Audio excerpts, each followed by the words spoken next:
Have you ever felt that someone who's no longer here is still somehow near? A familiar scent in the air, a dream that feels more real than waking life, or that deep, unshakable sense that something unseen is with you? You might think it's just your imagination, but what if it's not? What if what you're sensing is the true echo of a soul in transit, still moving between worlds? Because what few people know, and even fewer dare to explore, is that when a human being dies, the soul doesn't depart right away. During the first 40 days after death, the soul enters a sacred, secret, and deeply human process. A journey through 7 mysterious stages, described by mediums, seers, and channels like Edgar Cayce, but also echoed in ancient traditions from both East and West. These stages not only shape the destiny of the soul, they also affect those of us who remain. And maybe that's why you've been feeling this way lately. Maybe that's why that person keeps showing up in your dreams. Maybe they're moving through these very stages right now, searching for you, saying goodbye, or simply whispering, "I'm okay, but I'm not quite gone yet." Today, you're going to discover the 7 secret stages the soul passes through during those first 40 days after leaving the body. I promise you, what you'll learn here could forever change the way you see death, grief, and life itself. And stay with me until the end, because the 7th stage holds a truth so powerful. You may discover how to guide a beloved soul through their journey, or even prepare for your own. They say death comes in an instant, but the soul doesn't always realize it has died. In the first moments after leaving the physical body, the soul is wrapped in a fog of confusion, as if awakening from a dream it doesn't want to leave. Many near-death experiences and readings, like those of Edgar Cayce, describe this state as a limbo of altered perception, where the soul hovers near the body, dazed, wondering what has just happened. It can still see loved ones, hear voices, feel pain or love, but it can no longer interact the way it once did. The separation is physical, but consciousness remains here, present, as if nothing has changed. This stage can last for hours or even days. The soul may not know whether it's asleep, dreaming, or trapped in some strange in-between. Often, it tries to communicate with those it loves. It might move objects, cause temperature shifts, appear in dreams, or send subtle signs. But when it's not clearly perceived, it falls into a kind of silent desperation, which can deepen its confusion. Some souls even attend their own funerals, bewildered by the sorrow of the living, unable to understand why they can't offer comfort to those who grieve. In this phase, the soul still identifies with its past life, with its name, its story, its human emotions. It doesn't fully understand that it has crossed a threshold, and this is one of the most delicate moments of the transition. If the soul clings to the material world out of fear, attachment, or guilt, it may become suspended between planes, reliving this state of confusion again and again. That's why, in many ancient cultures, rituals were performed during the first days after death. Prayers, chants, lit candles, all with the intention of guiding the soul gently, whispering, "You may go now. You're no longer bound to the body. Follow your path." Because only when the soul accepts that it has died can its true journey begin.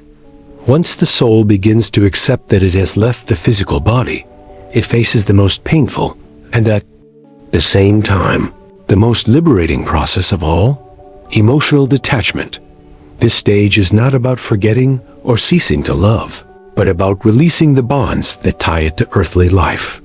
The soul watches its loved ones mourn, struggle with its absence, and often tries to comfort them. But it soon realizes it can no longer intervene directly. And in that realization, it begins to withdraw little by little from the most intense human emotions. This process is not cold or mechanical. On the contrary, it is deeply conscious and filled with compassion. The soul feels the pain of those It leaves behind, but from a broader perspective. It can see the lives of others with clarity, understand their reactions, and feel pure love untainted by ego. It no longer responds from attachment or need, but from the understanding that every soul has its own path, even through sorrow. During this stage, many souls feel drawn to places they loved, their home, a special room, a tree they used to sit beneath. They spend time in silence watching, remembering, quietly saying goodbye. Some communicate through vivid dreams, fleeting apparitions, or strange synchronicities. It is their way of saying farewell, not with words, but with presence. Yet the more they understand they no longer belong to this plane, the more they prepare to let go and move on. This emotional detachment is also important for those who are still living. When the soul senses that its loved ones are at peace or beginning to heal, its passage becomes lighter. That's why prayers, thoughts of love, and sincere tributes don't just honor the departed. They help the soul release its emotional weight and continue its journey with serenity. To let go is not to stop loving. It is to raise that love to a purer, more universal form. And it is within that loving detachment that the soul begins to look toward the horizon, to a place or someone waiting beyond. After emotional detachment, as the soul begins to release the invisible threads tying it to earthly life, a new doorway opens, the encounter with spiritual guides. This moment doesn't arrive with heavenly trumpets or blinding lights, but with a profound sense of recognition, of homecoming, of being awaited. The soul is no longer alone. Beings of light, sometimes familiar, sometimes unknown, appear with an energy that needs no words to be understood. They are guides, beings from other dimensions, companions from many lifetimes. And they are here to lead the soul upward. Edgar Cayce described this moment as a return to the circle of kindred souls, where the soul recognizes those who have watched over it even before birth. These guides may appear in forms the soul can relate to: a deceased grandparent, a religious figure, an ancestral teacher. But their essence is always the same: unconditional love, wisdom, and guidance. They do not judge. They do not rush. They simply illuminate the path with gentleness and strength. During this encounter, the soul also receives a kind of preparation for what lies ahead. Fragments of life are revealed: key emotions, significant choices, and their consequences. But not as punishment or judgment, rather as revelation. The guides help the soul understand that everything it lived was part of a greater plan, and that now, with love, it can begin to integrate it. Some souls, especially those who have experienced sudden or traumatic deaths, may resist this contact. They struggle to trust, to release their fear, but the guides are patient. They may wait, appear in dreams, in memories, or symbolic forms. Their task is not to force, but to accompany. It is here that many souls feel, for the first time, a profound peace, as if they finally understand that death is not the end, but a return to a forgotten home. And for those still living, this stage of the transition may manifest as a sudden, unexpected peace after days of sorrow, or as a dream in which the departed loved one appears, accompanied by a luminous figure.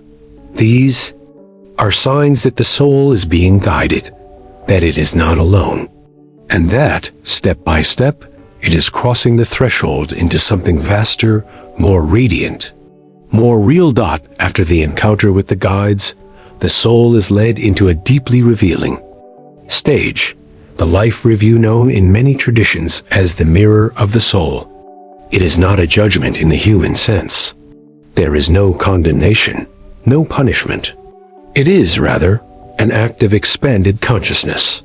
The soul sees itself in full, as if its entire life were projected in a living real, felt more than seen, relived, more than remembered. Every thought, every word, every action, and most of all, the impact it had on others, What's extraordinary about this experience is that the soul not only remembers what it did, it feels what others felt as a result of its actions. If in life you spoke a harsh word, now you feel the pain it caused.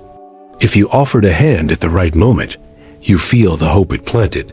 There are no lies, no justifications.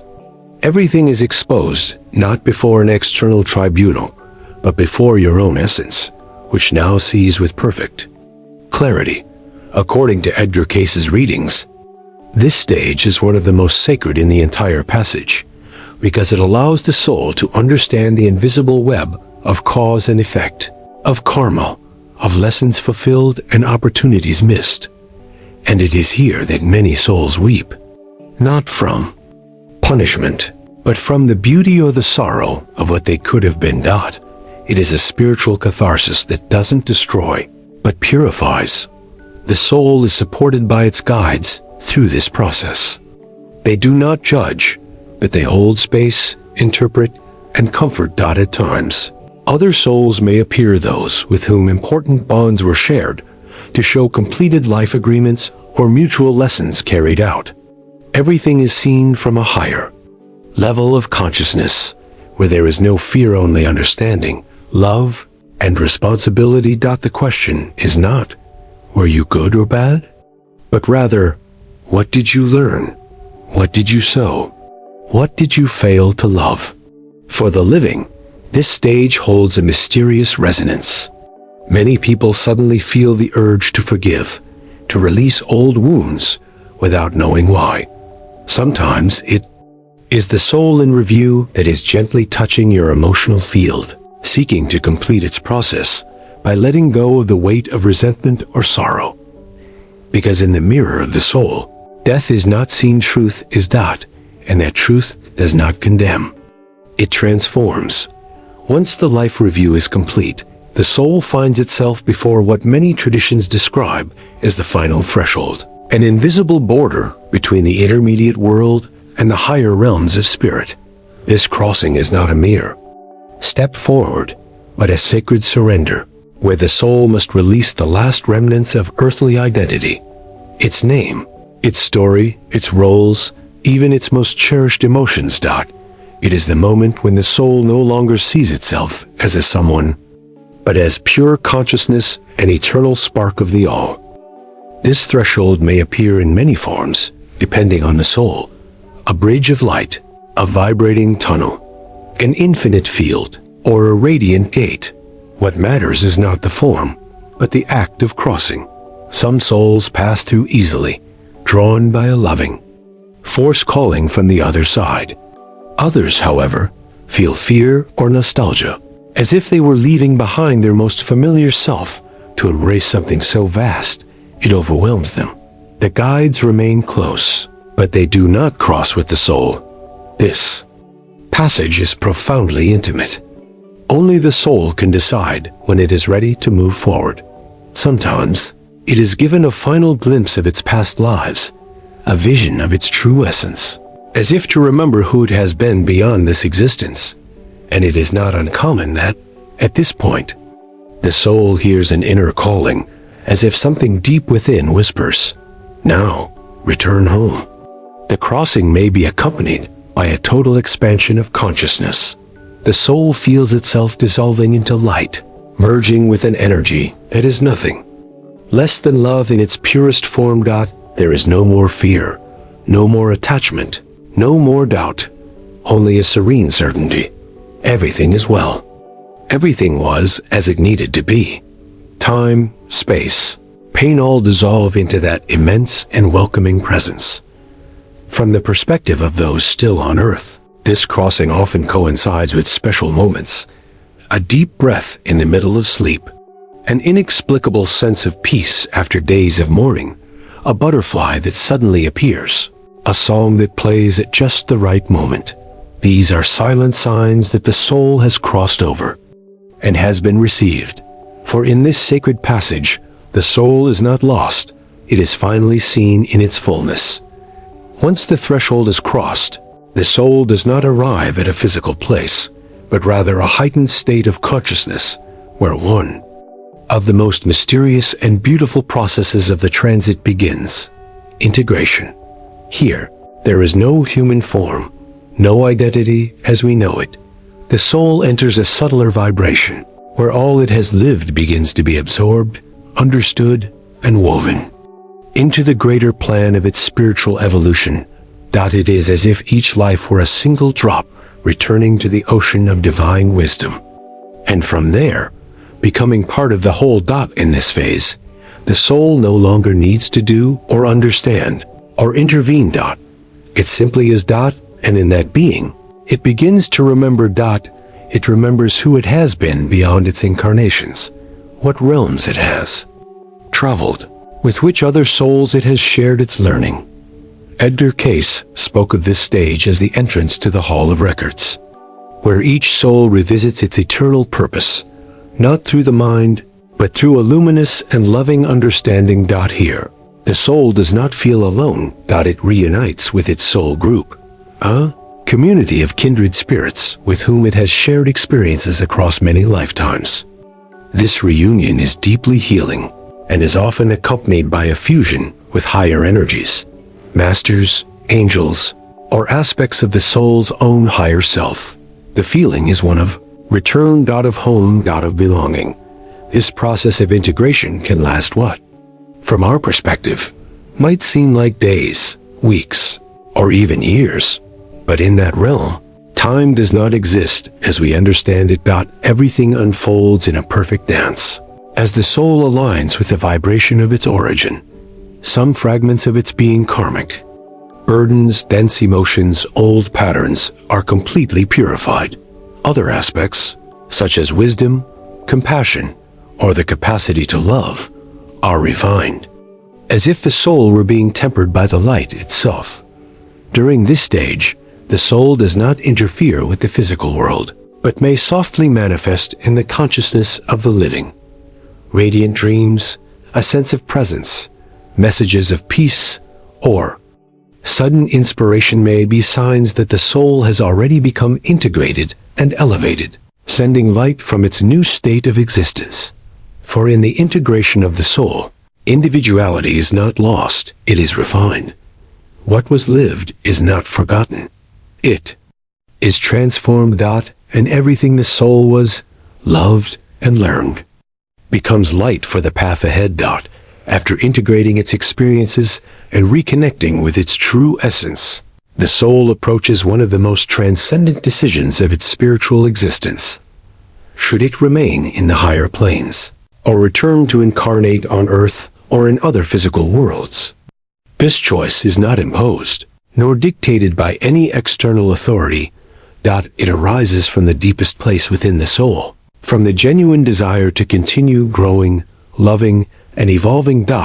In the readings of Edgar Cayce, this stage is described as a moment of profound counsel, where the soul meets with its guides, with members of its soul group, and, in many cases, with its higher self. The lessons achieved are reviewed, the remaining challenges considered, and the opportunities that might unfold in a future life are lovingly explored. There is no rush. Everything is seen from an eternal, loving, and wise perspective. Some souls choose to remain in the spiritual realms for an extended time, devoted to helping other souls in transit, studying universal laws, or even becoming guides for the living. These souls often feel fulfilled in their subtle state, radiating an energy that can be perceived on earth as inspiration, protection, or invisible comfort. Others, however, feel a deep calling to return, not as punishment, but as commitment. They choose to come back to heal, to release karma, to learn forgiveness, to be instruments of light in a world still cloaked in shadow. This decision is often accompanied by meticulous planning. The soul chooses the family environment, the conditions of birth, the major trials, and in some cases, even key encounters with other souls. During this moment, the soul glimpses not only its next incarnation, but also the impact its return may have on the greater tapestry of collective awakening, because each life is like a spark cast into the darkness. And the soul that chooses to return does so with the hope of igniting more lights along the way. For those still on Earth, these decisions often resonate in mysterious ways. Children born with inexplicable wisdom, people who from a young age feel an intense sense of mission, dreams that seem to recall futures yet to unfold. These are signs of souls who chose to return, bringing with them the memory of a greater love. Because in this seventh stage, the soul does not die or dissolve, it chooses. And in that choice, it reveals the immense power every being carries within. Even beyond death. Now that you know the 7 secret stages the soul traverses after leaving this world, perhaps something within you has shifted. For these are not just mystical stories or accounts of ancient seers. They are reflections of a truth that all of us sooner or later will remember. Every soul, including yours, is on a sacred journey that does not end with death. On the contrary, it expands, it transforms, it rises. These stages not only reveal what happens after the final breath, they also teach us how to live with greater awareness now. How to love more deeply. How to let go with more trust. How to accompany those who are leaving without fear, knowing there is guidance, a loving review, a reunion with our beloved ones, and a sacred choice beyond the body brings us peace. Perhaps you felt a loved one in a dream, in a song, in a gentle breeze. Perhaps now you understand, it wasn't imagination. It was presence. It was a soul in transit, sending a whisper from its luminous path. And if you've lost someone recently, carry them in your heart, but release them with your soul. Trust that they are being guided, that they are remembering who they truly are, and that their journey is not into darkness, but a return to light. Every time someone dies, a new form of love is born, a love that transcends time, body, and distance, a love that keeps walking with us from another place. So tell me, now that you know, how will you honor their journey? How will you live your life, knowing that death is just another door, not the end? Leave your thoughts in the comments. Share this message if it touched your soul, and join me in the upcoming videos where we'll reveal more of what the soul remembers, but the body has forgotten.